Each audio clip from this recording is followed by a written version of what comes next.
You right now.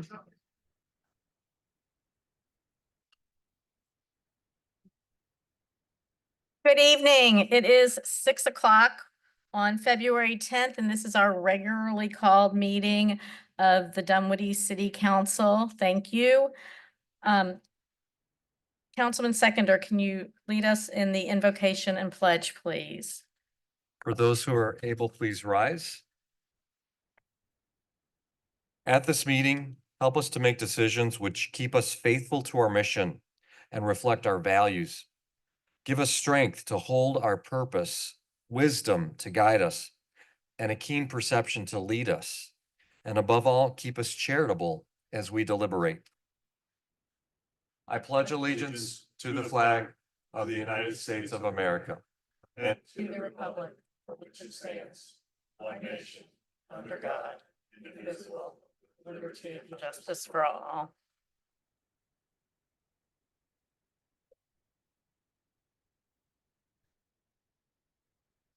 If it is okay with council, which I know it will be, I'd like us to observe a moment of silence in memory of Roswell police officer Jeremy Levante, who coincidentally, his wife is a kindergarten teacher at one of our local elementary schools in Dunwoody. And so I thought it would be appropriate to have a moment of silence in his memory.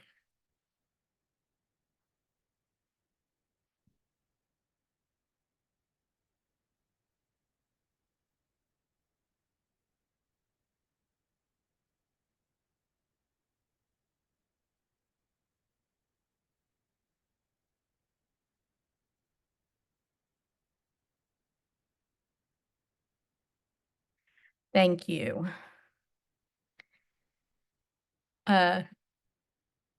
Chief Carlson and Officer Hernandez, I believe you are up. Good evening, Mayor and Council, and thank you for that moment of silence. We will have several Dunwoody officers, including myself, at the funeral this Wednesday. This time, I'm going to turn it over to Officer Hernandez to do the presentation of the 2024 President's Volunteer Service Awards. Good evening, Mayor and Council. Every year we are able to present our volunteers that we have here at Dunwoody with the President's Volunteer Service Award. This is a national honor that recognizes people who volunteer in their communities. We have all of our volunteers, if you guys would come up here, bailiffs and COPs. So for the city of Dunwoody, we have a combined over 1,000 hours of volunteer service that our gentlemen back here have done with us. We have a few more that weren't here today. Anyone that's here today have done at least 100 hours or more of volunteer hours. All right, and the way how we get our volunteers, just so you are aware, is we have our Citizens Police Academy that I hold twice a year that will be starting again next week. And that's how usually we are able to obtain our volunteers. And this is a mixture of here of the Citizens on Patrol, as well as our volunteer bailiff program.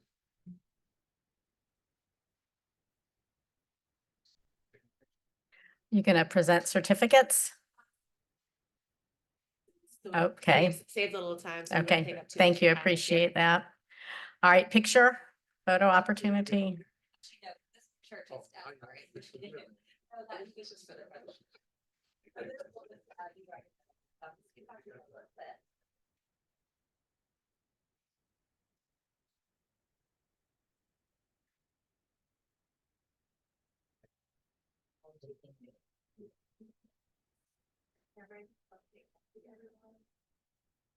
Right, 1, 2, 3.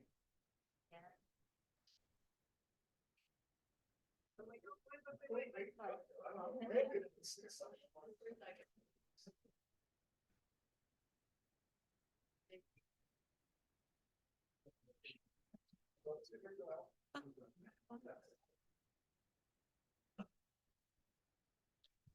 Thank you all so much for your service to our community. We could not do this without your support, and we appreciate every moment you contribute to our community. Thank you very much. Public comments, there are cards. Oh, swearing in. Okay, I knew that. Sorry. Swearing in. Go ahead, Chief. Sorry.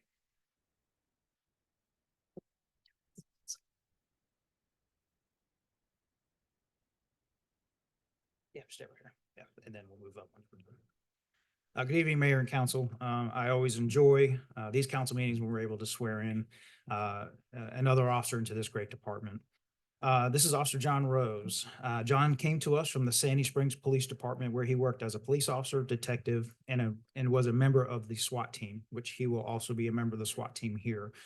Prior to that, he had worked in the landscaping industry. John holds a bachelor's degree in criminal justice from Kennesaw State University, and he joined our team on January 28th. He brings a wealth of knowledge with him, so he is definitely going to share that with our officers and staff once he gets out on the road. So he will start the police training officer program this Friday. And at this time, Mayor, if you would please come down and swear him in.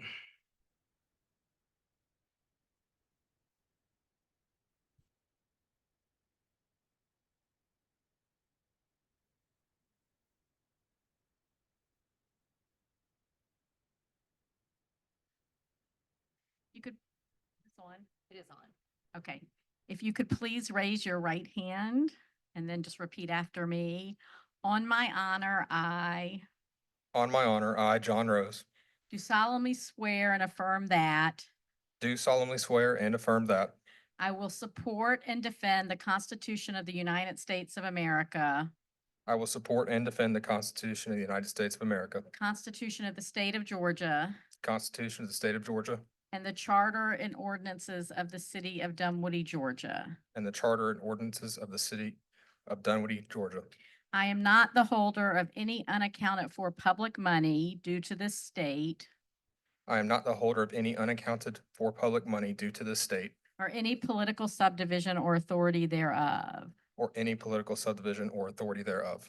I am not the holder of any office of trust under the government of the United States, I am not the holder of any office of trust under the government of the United States, any other state, or any foreign state, which I am, any other state or any other foreign state, which I am, by the laws of the state of Georgia, prohibited from holding. by the laws of the state of Georgia, prohibited from holding.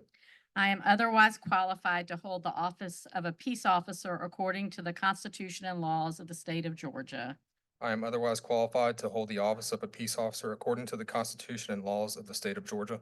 I will faithfully follow the legal rules, regulations, policies, and procedures of the Dunwoody Police Department in the city of Dunwoody, Georgia. I will faithfully follow the legal rules, regulations, policies, and procedures of the Dunwoody Police Department in the city of Dunwoody, Georgia. Congratulations.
Officer Rose, we know that you could have chosen any community to serve, and we are incredibly honored and grateful that you have chosen us. I know that you have landed in the best city in the state of Georgia and probably the United States, because I know this community, and we are incredibly grateful that you have picked us. And to your colleagues who have filled the back of the room, there are no words that are adequate to express our gratitude for the service to this community. From things large and small, including finding a lost elderly woman this weekend. You serve our community with honor and distinction. And we are so incredibly grateful. So thank you, Officer Rose, for choosing us. And thank you all for serving us. We appreciate it.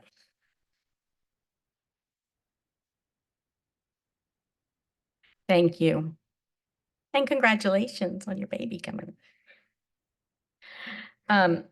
Public comments, the cards are in the back. I have one card. Joe Hirsch, approach the microphone and you'll have 3 minutes. Hi, so after hearing the city's important invocation read this evening, I'll pose a question to you first to give you something to ponder as I speak tonight. Is our city manager, George Linton, otherwise known as Eric Linton, truly the best person to be running our city that you can hire? Is he competent or is he a clown? From insane comments that Eric recently made under oath, Eric says that despite 3 years of my emails to him and the city, my numerous public comments, and a lawsuit I filed against the city and several employees for violations of law, that Eric has never even inquired about it or asked a single employee about the laws broken, nor has Eric addressed those employees, that he's content being clueless. However, Dunwoody City Charter says, which perhaps he's not familiar with, the city manager shall have the power and it shall be his or her duty to see that all laws and ordinances are enforced, unquote. Yeah, okay, so our city charter says Eric shall see that all laws and ordinances are enforced. But per Eric, all laws does not include Georgia's Open Records Act. Right, Eric says he can ignore that part. You know, the law that requires government to be transparent. Why even bother having a city charter when you allow Eric to pick and choose what he wants his job to be? Eric pisses on our charter, and you all just turn a blind eye and applaud him. Eric also says our city has checks and balance procedures in place to assist me or anyone else with a Records Act complaint. While Open Records Act's complaints or issues are handled by our city's clerk's office, Eric says that someone should contact the city's auditor or the audit committee with transparency issues. Yeah, Eric believes that the audit committee, which assists our finance department and which provides oversight on our city's financial decisions, is the best way and the procedure for Dunwoody to handle open records disputes. Did you know about this checks and balance procedure in our city? Did you know that that's how Open Records Act things are handled through our audit committee? Yeah, me neither. Is our city manager really this dumb? Seriously. Why would he say that under oath? Eric Linton says that no employee should ever use a personal cell phone for work purposes, which is interesting because Eric used his for 8 years. Rules for me, but not for thee. Sounds like a great manager we have there as he just rocks back and forth. He doesn't have the courage to look me in the eye because, oh good, now he does. You know, Eric says that if someone requests text messages from our city, that there should be at least 2 people to look at that phone to find the messages. 2 people. All right. Again, is Eric really the best city? Is the best person we can have for our city? Are you proud of him? Do you think we can do better than Eric? I do.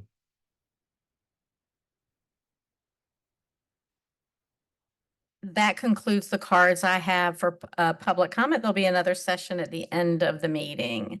And before we continue on with the agenda, I believe we have some scouts here. If you want to stand up and just say your name. They're from Troop 1818 from the JCC, and they're working on merit badges. Nice to meet you. Nice to meet you. Thank you for coming. Scouts do important work in our community. We appreciate you. City managers report. Yes, Mayor, glad to report tonight. The Parks Department has a new stargazing program at Homecoming Park that launched on the 12th. That's facilitated by the Atlanta Astronomy Club. Have 26 participants that have already registered for that program. I'm sure that's somewhat weather permitting. The Two Bridges Park art sculpture is complete and it's open to the public. That sculpture welcomes groups and individuals to interact with that art piece and take pictures. The ribbon cutting is scheduled in the coming weeks. We also have the Black History Month mural exhibit for the entire month. as well as the Georgia Arbor Day planting on February 21st. Dunwoody Senior Baseball and Sproul Center for the Arts will celebrate the 50th anniversary, and Lemonade Days will host their 25th annual festival in 2025. And that's something that we've been looking forward to. Been quite a bit of planning going on between both DPT, members of the public, and the city staff to get ready for that major event. Under police, we have the Real-Time Crime Center that was open during the winter storm Cora. And during that, we were able to monitor many of the conditions throughout the city, including the solid emergency response with the public works and the road staff to keep everything safe from that standpoint. Also, we have special thanks to the Dunwoody Police Foundation. We're able to purchase a multi-purpose kennel for Hank, our canine. So that's been a great partnership between that organization and the city. All the crime stats are listed within the report through a link under the data comparison. You can see a comparison from 23 and 24. Please spend some time on that document. Public Works, we have the Nature Center wetlands restoration. Work has begun on the stream channel stabilization. Also, upcoming events coming up with a Roberts Drive gateway sign installation in February. If y'all ridden out there, you'll see that the part of that sign has begun. Also, our Adopt a Stream volunteer training is it this month and next month. And if y'all recall, that's the training for the internal group that we have, the program that we set up internally for our Adopt a Stream. We have other gateway signs that have gone up in the city. We have the Chamblee, Dunwoody, and Perimeter Center Parkway signs are now lit and complete. There's a picture of that. The lights just went on that a couple of weeks ago. Power was turned on at Chamblee, Dunwoody. It is an excellent looking sign both day and night. So please enjoy that. We feel those will both be major photo opportunities for the city residents and visitors alike. We also have further responses during the winter storms that we had on the 10th of January and the 21st. Approximately 7,000 gallons of brine were applied to major roads for the storm, and that did help tremendously to keep the roads passable during that event. Also during that event, under communications, we had messaging that occurred on our special webpage for storm updates. We had about 3,171 views there, along with 18 social media posts, and generated 234K of video views.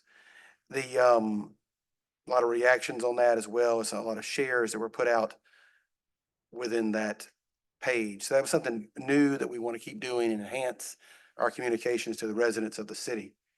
We completed the first in-house production of our budget book. This is a 125-page book, and it was a big project for communications, but it turned out really well.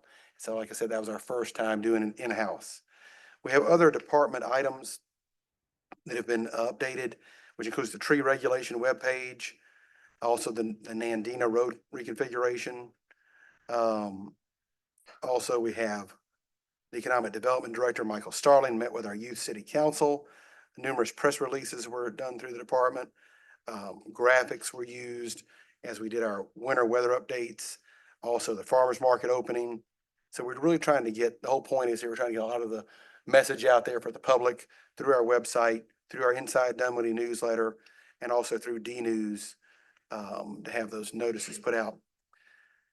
Community development, we have our recognized Tree City USA designation for the 13th year in a row. We also have on February the 4th, the Dunwoody Steering Committee hosted a meeting in the Georgetown room of City Hall. Those meetings have been going very well on our new comprehensive plan. We've also begun to identify different code amendments that go into the code rewrite. And during all this, of course, continued operations have to occur with the building division that's completed 323 inspections, and the code enforcement had 41 inspections last month with 7 vacant properties and also 38 new complaints, and 29 cases have been brought into compliance. The other cases are working through the court system. Economic Development had their third Edge City 2.0 forum on the retail sector. Finance, we had our Q1 2025 Audit Committee meeting was held today. Also, the field work has begun or will begin on the audit, external audit is on March the 10th. That's about a month away from now, and that'll take about 2 weeks to have that completed. Finance continues to work with community development and IT on implementing our new Central Square, which is our permitting software. We also have our insurance renewals coming up this year with GERMA, along with one of the things we talked about last year was purchasing 3 solar-powered streetlights, and we purchased those, and they're going to go up. One will be at Homecoming Park, one at Wildcat Park, and one at the Vermac and Mount Vernon intersection. And so those are going to go there. We want to try those out on a trial basis. I think some of y'all saw a display of those, so we want to see how they do. IT is completing our conference room technology upgrades. For those of y'all who have had the benefit of using those new upgrades, it's very seamless on having our Zoom calls and different things with outside agencies to meet within those conference rooms. As we all know, since 2020, that's become a major way to communicate with other organizations. So we've updated our technology to accommodate that. In municipal court, we disposed of 433 cases and reset 38 cases. And we are looking this year at offering an internship that will assist both public works and community development this summer on some special projects. But I'm glad to answer any questions y'all may have on this report. Stacy. First, I just want to say the budget book is fabulous, and I can't imagine how many hours went into it. So I want to make sure that I understand the timeline. So they took the budget that we passed in October and created this budget book so it has all the 2025 stuff in it. Is that correct? What the budget book for this Yeah, time? the 20 yeah, okay. Yes, that's correct. Okay. Where's it going to live?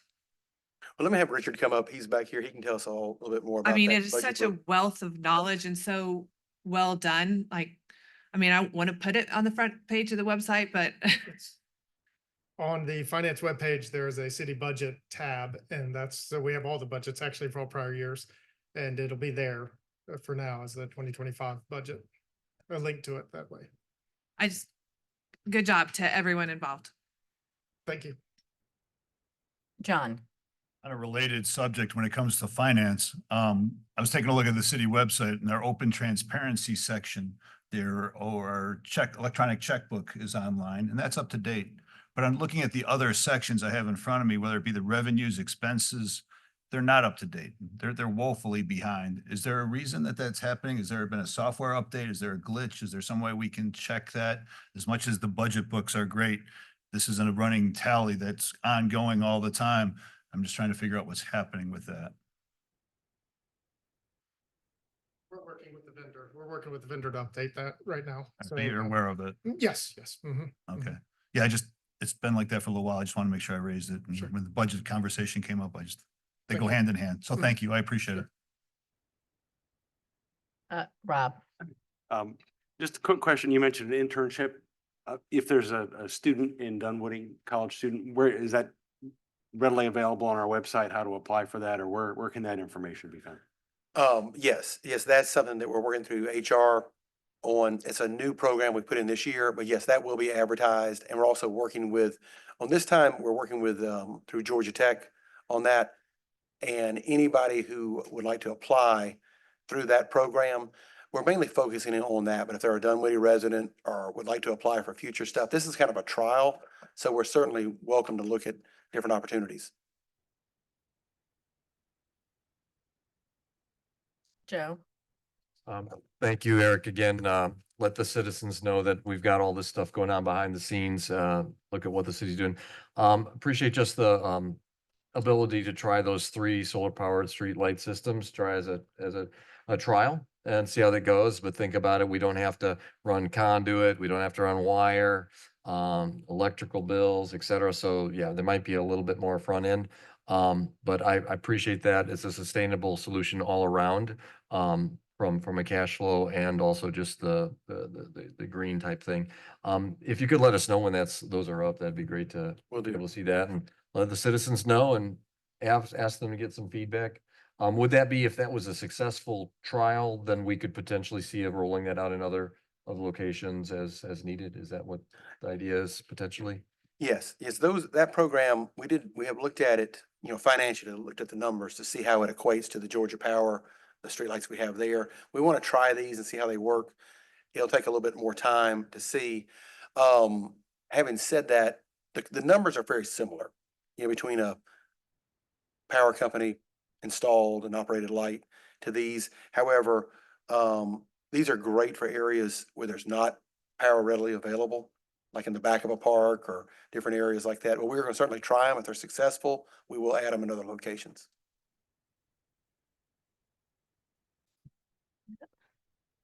Okay, thank you, Eric.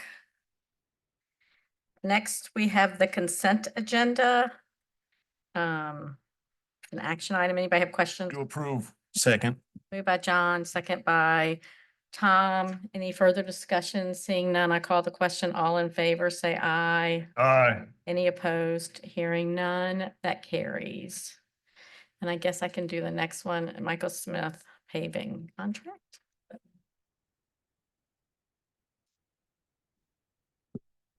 Good evening. This is the second year of our current 5-year paving plan that we have put out to bid and have a contract in front of you tonight. In 2024, we completed 13 lane miles of paving and also the Art Center parking lot. And with the completion of what's recommended in 2025, which is 10.6 lane miles, we will have completed 87% of the city's total lane miles. We advertised a bid for this and we received 8 bids, which is the most I think we've received in a while. And actually we saw some of the prices come down from what they have been in previous years. And Stewart Brothers was the low bidder at $2,491,439. We have worked, it's been a few years, but they have done paving for us before, so we're familiar with them. They did a good job. And with that, I'll answer any questions you might have. The list of streets and the map of the streets is in the agenda. Does this include the funding we're getting, the extra funding from the governor?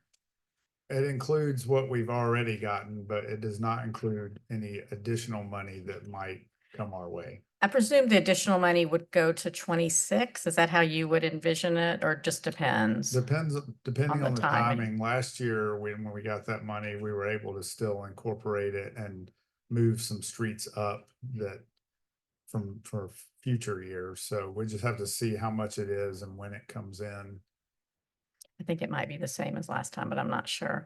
80, so you said when this is complete, it will be at 87.5%. 87%. 87%, only got the half. And that means that in theory, we could finish before year 20 or you think not? Probably not, Okay. because we have streets that are on the next few years list that we've paved before, like North Shaliford Road and some of the main roads that really should be done more than every 20 years. Okay. So as those start to come up on the list, it's going to slow down the percentage of new lane miles that we've paved. And if the governor's extra allotment is the same amount of money, which what was it last time? 500? I think it was 400, 600,000. 600 something. How many what does that usually translate into? Or does it just vary? It varies based on the road, Okay. but I mean, looking at this year, say roughly 10 lane miles Okay. at 2.5 million. So that's 250,000 a maybe lane 2 mile. So miles. maybe 2 more lane miles. Okay. Appreciate it. Right, that is good math. All right, anybody have questions? John? Michael, where are we on the 5-year plan in the sense of this is what we're doing this year? We would typically have a 5-year plan. I'm not sure if we're still doing that with the amount of, paving that's done needed next, but where are we on the action plan moving forward? Yes, this is the second year of that plan, and right now we're on track. I mean, we've done everything that we've said we were gonna do in that 5-year plan so far, and actually with the extra money last year, we added Perimeter Center Parkway, which was, I think, originally planned for next year. So, we're Alright. on track. So we have a 5-year plan. This is year 2 of a 5-year plan. You didn't put it in the agenda today, but I guess if you could put it in the agenda when it comes for approval, it'd be nice just to see what that action plan is when we approve this. Sure, I can do that. And, that map should be on the website. Yeah, maybe. I yeah, didn't look. but I didn't, I'll include figured I it. would ask. Thank you. Joe. Oh, Catherine, go ahead. It looks on the bid sheet like they're using recycled asphalt.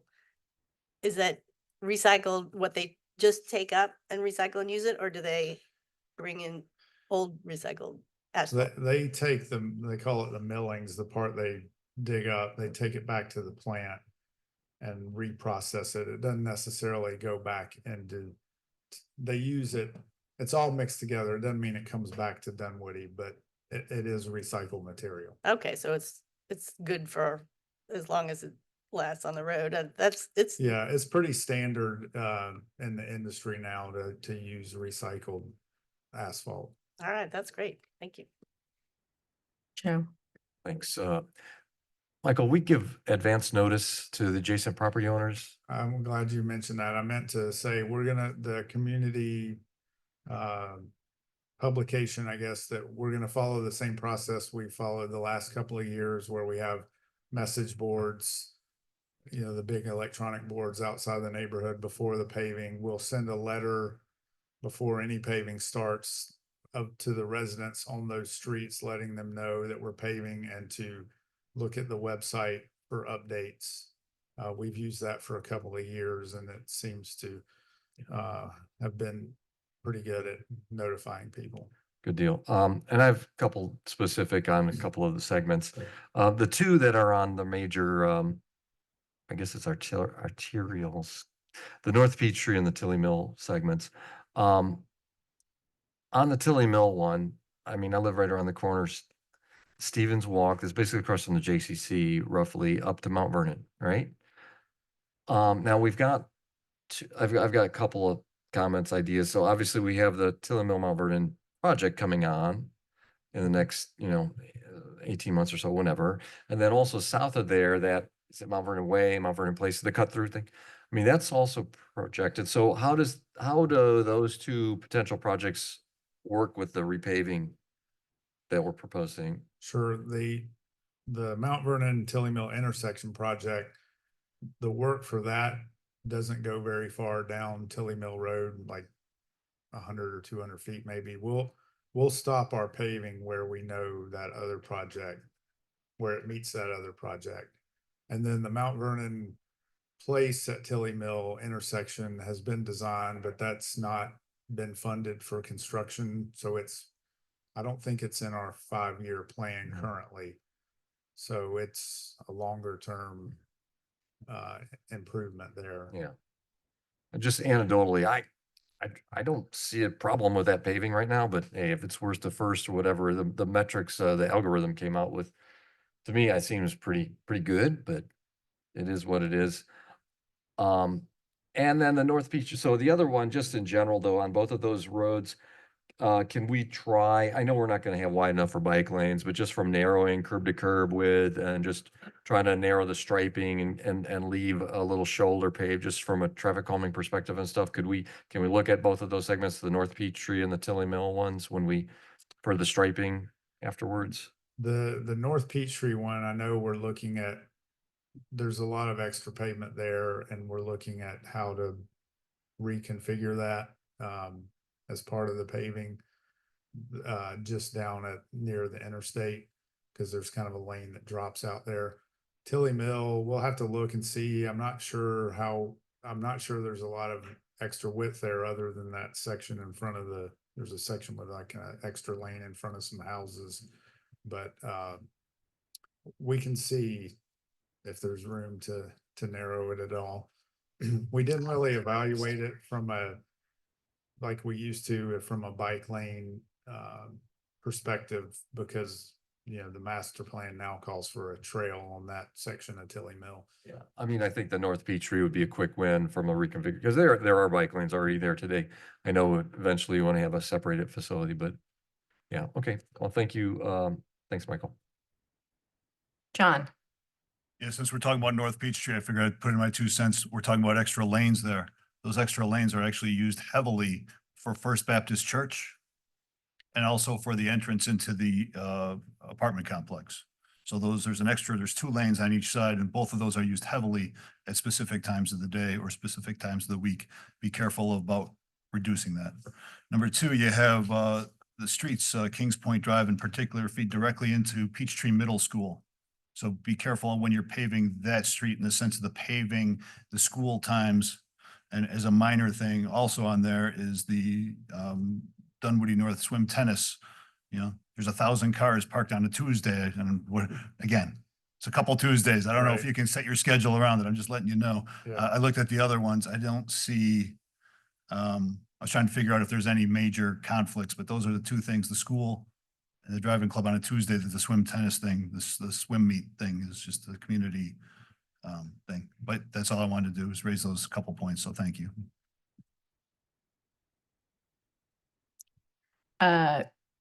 consent? Thank you, Michael. Thank you. That concludes business. Public comments, anybody? Card? Get a card. Grab a card and then you can fill it out when you finish.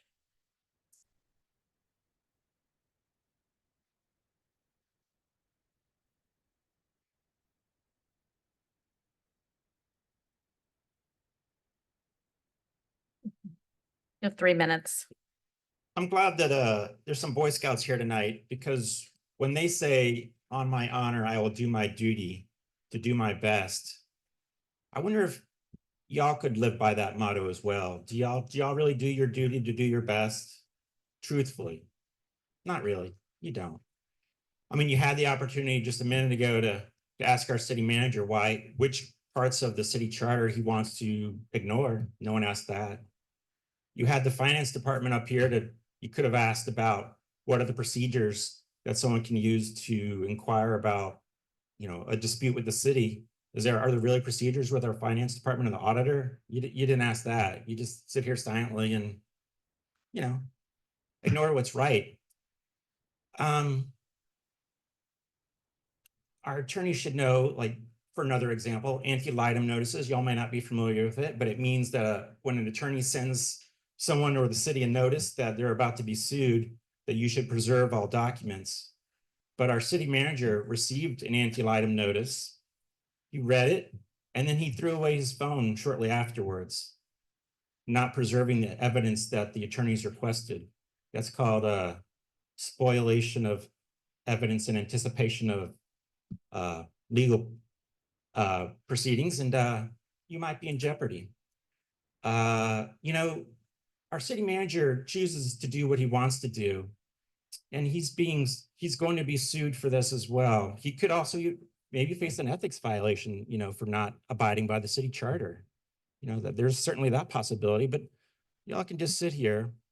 As taxpayers, you should know that since I've noted several times in the past that things were not updated on the city's finances for our expenses on the open checkbook, I've noted that as well to the city as well.